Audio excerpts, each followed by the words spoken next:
Bismillahirrahmanirrahim. Assalamualaikum warahmatullahi wabarakatuh. Alhamdulillahirabbil alamin. Adada khalqihi wa ridha nafsihi wa zinata arsyihi wa midada kalimatihi. Asyhadu an la ilaha illallah wahdahu la syarika lah wa asyhadu anna Muhammadan abduhu wa rasuluhu la nabiyya ba'dah. Subhanaka la ilma lana illa ma 'allamtana innaka antal alimul hakim. Allahumma anfa'na bima 'allamtana wa 'allimna ma yanfa'una ya rabbal alamin. Allahumma ati nufusana taqwaha wa zakkiha anta khairu man zakkaha anta waliha wa maulaha thumma amma ba'du. Segala puji bagi Allah Subhanahu wa taala atas limpahan nikmat dan rahmat-Nya kepada kita.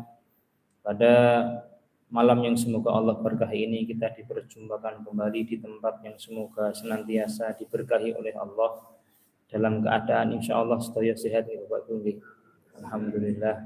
Semoga majelis kita niki Bapak Ibu termasuk majelis-majelis yang mendatangkan rahmatnya Allah Subhanahu wa taala. Majelis yang malaikat ikut datang duduk di dalamnya, mengepakkan sayapnya, menaungi kita dengan rahmat dan kasih sayangnya.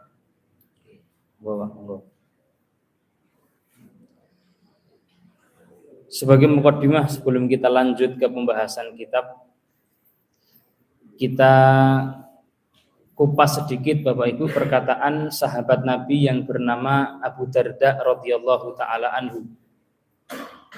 Sahabat Nabi Shallallahu alaihi wasallam yang bernama Abu Darda mengatakan kepada kita perihal kita di hadapan ilmu niki hendaknya kita menjadi salah satu dari 4 golongan dan jangan jadi yang kelima. Perkataan yang populer sering disebutkan niki.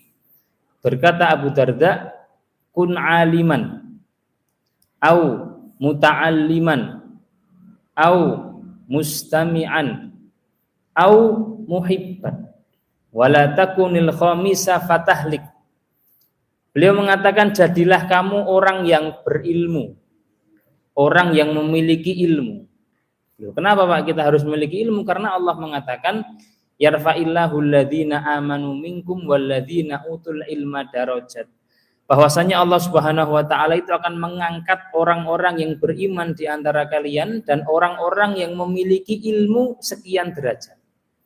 Iki maksudnya niku niki ilmu yang betul-betul dikaji, nggih dipelajari, nggih babe nggih ngafal Quran niku Pak nggih, ngafal Quran nggih ngafal hadis. Nah niku tugas santri niku. Tugas anak-anak kita atau tugas keturunan kita, tugas para santri siang malam ngafal Quran, ngafal hadis. Gampil mboten niku Pak? Bang Cobi nggih, Bang Cobi piyambak. Gampil kan gampil insyaallah nek purun ngoten nggih. Itu tugas ilmu, yaitu dengan mengkaji Al-Quran, tafsirnya, ilmunya, nahwunya, sorofnya, berbagai gramatikal bahasanya dikulik Quran hadis sehingga punya kapasitas ilmu. Lah itulah maksud dari jadilah orang yang berilmu yang bisa mempertanggungjawabkan ilmunya. Mboten saged, ndak bisa. Mboten napa-napa. Yang kedua, au muta'alliman, untuk terus belajar. Kalau kita belum memiliki kapasitas ilmu, kata Abu Darda, tetap belajar. Au muta'alliman, yaitu terus belajar. Kenapa? Dulu di awal kami sampaikan, karena dengan kita belajar, mengkaji ilmu, ini adalah jalan kita menuju surganya Allah Subhanahu wa ta'ala. Man salaka thariqan yaltamisu fihi ilman. Barang siapa yang datang untuk mengambil 1-2 ilmu, akan dimudahkan jalan ke surganya Allah. Niki kita ingatkan dan kita sampaikan sekali lagi Bapak Ibu bahwasanya kados ngenten niki majelis niki mboten sekedar majelis niki ibadah ngenten. Ini adalah ibadah yang itu mendatangkan ridhonya Allah Subhanahu wa taala. Kajian majelis ilmu niku ibadah. Maka yang kedua, au muta'alliman, jadilah orang yang terus belajar. Rada angel Mas. Lah sibuk ya kerja, ya gaweane ya akeh, ya pripun mboten menapa. Yang ketiga, minimal masuk au mustami'an, untuk terus memperdengarkan dan mendengarkan ilmu. Seneng ngrungokne kajian. Teng pundi? Nggih teng pundi mawon. Teng mobil. Nyetelin apa Pak teng mobil, Pak? Seram mungkin nyentale gitu. Wah, ruwet niki gitu. Napa DJ malah. Nggih niku lak enten ta YouTube napa-napa niku nggih diperdengarkan ilmu hadis Quran kepada kita supaya ada 1-2 kebaikan yang kita ambil, kita dapat terima. Yang ketiga mustami'an, yaitu adalah mendengarkan, karena dengan mendengarkan ilmu itu turun rahmat. Wa idza quri'al Qur'an, kalau dibacakan Al-Qur'an, dikaji maksudnya, dipelajari, fastami'u lahu, perdengarkanlah dan juga diamlah ketika mendengarkan, la'allakum turhamun, supaya kalian mendapatkan rahmatnya, kasih sayang Allah Subhanahu wa taala. Nah, ini yang ketiga. Yang keempat, nah ini minimal, yaitu muhibban, cinta apa? Suka, gemar dengan ilmu. Nah, ini puncak dari ilmu niku cinta, suka itu sendiri. Ini insyaallah jamaah kajian masjid teman niku Pak. Al-Huda niki nggih kula mireng-mireng info saja ngaten sing kecilik ngene Pak nggih. Dikira aku wis mbon kajian ternyata napa belum, saking senenge napa niku kajian sampai kecil ini. Mboten napa alhamdulillah. Lah nggih. Lah niku adalah cinta terhadap ilmu itu sendiri.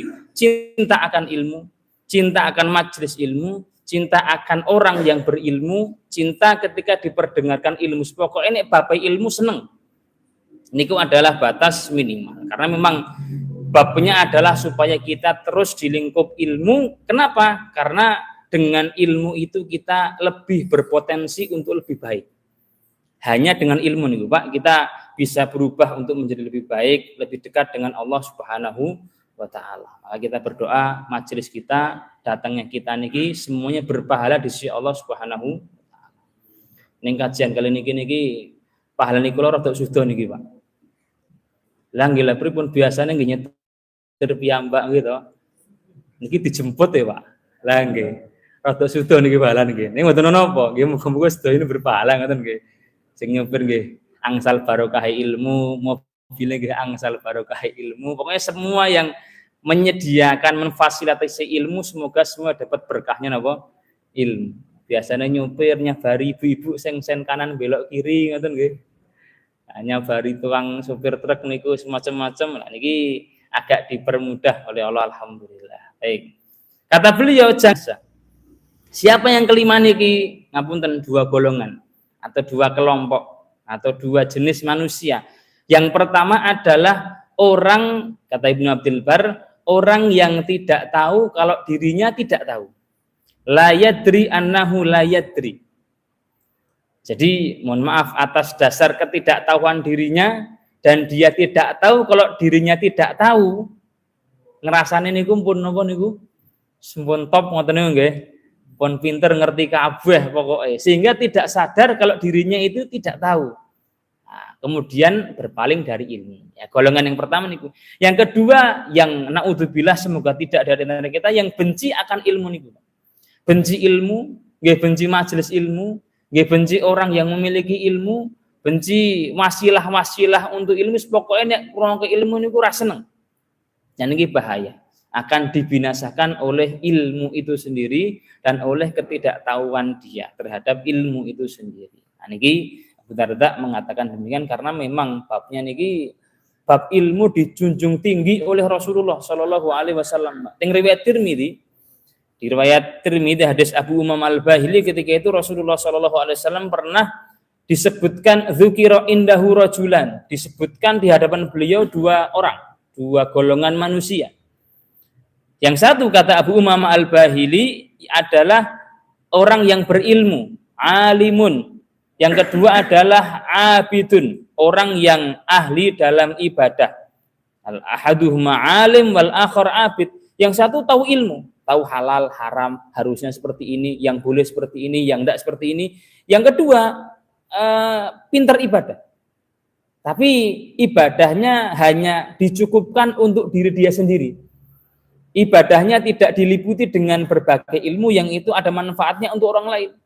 Ketika disebutkan demikian kata Rasulullah Shallallahu Alaihi Wasallam, beliau mempermisalkan fadlul alim alal abid, perbandingan orang yang berilmu dengan orang yang ahli ibadah. Ibadah nggak saya Pak, ahli ibadah nggak ada salahnya, betul. Cuma perbandingannya nih kata Nabi, kafadli ala adnakum, seperti kemuliaanku seorang nabi dengan orang manusia biasa seperti kalian. Karena nabi niku yang dibawa risalah nggih. Risalahnya isinya napa niku? Nggih ilmu niku, yaitu pengetahuan. Semoga manusia lebih dekat dengan Allah Subhanahu wa taala. Makanya riyen niku di majelisnya Imam Malik. Jadi Imam Malik ini gurune Imam Syafi'i nggih. Itu pernah suatu ketika karena Imam Malik ini majelis niku ba'da maghrib, ngenten iki. Terus kemudian adzan Isya apa? Ketika adzan Isya Imam Malik berhenti sejenak mendengarkan adzan, bibar adzan lanjut kajian. Berdiri seorang dari yang duduk di majelisnya teng Masjid Nabawi ini nggih, Malik ini saking Madinah. Salat napa niku? Qobliyah Isya. Imam Malik melanjutkan majelis, dia sholat qobliyah Isya. Terus selesai sholat Isya jamaah, orang ini datang ke Imam Malik maidu. Imam, jenengan niku yo ulama, yo alim, wayahe sholat qobliyah sunnah kok malah napa? Lanjut kajian, jadi piye to, Mam? Nah, karena memang orang ini tidak punya ilmu sehingga nggih seneng nggih nyalahke ngoten niku kan. Kata Imam Malik, wahai engkau ya hada, wahai engkau yang kamu lakukan baik. Sholat sunnah saya mboten niku, bisa kan, baik. Yang kami lakukan ya baik, justru lebih baik dari yang kau lakukan. Sholatmu untuk siapa? Ya untuk dirimu sendiri. Majelis ilmu kami yang kita lanjutkan itu untuk siapa? Ya untuk kami dan semoga bermanfaat untuk sinten? Orang lain. Ya justru yang kami lakukan itu lebih berpahala dari sholat sunnahmu 2 rakaat. Maka Imam Syafi'i kemudian mengatakan bahwasanya duduk di majelis ilmu itu lebih mulia daripada sekedar sholat sunnah mutlak. Karena sholat sunnah mutlak niki pahalanya untuk pribadi sendiri, ilmu manfaatnya bisa untuk sendiri, bisa untuk orang lain yang kita ketemu dengannya, kita sebarkan, kita bicarakan. Nah, sehingga demikian keutamaan ilmu di dalam kedudukan Nabi Shallallahu Alaihi Wasallam. Beliau membandingkan seperti Nabi dan juga orang biasa. Antara siapa? Orang yang berilmu dan juga orang yang tidak berilmu. Karena orang yang berilmu itu tahu, Pak. Harusnya seperti ini. Tahu nanti setan masuknya di arah sini, nangisnya seperti ini. Ketika nyampaikan kebenaran seperti ini, sehingga manfaatnya meluas. Kita harap bahwasanya kita termasuk dari salah satu dari 4 golongan yang disebut oleh Abu Darda radhiyallahu taala. Sambut. Bismillahirrahmanirrahim. Di niku nggih santai mawon nggih kalih jagongan ngoten niku nggih.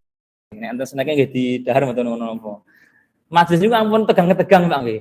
Kersane mboten sepanen ngoten lho.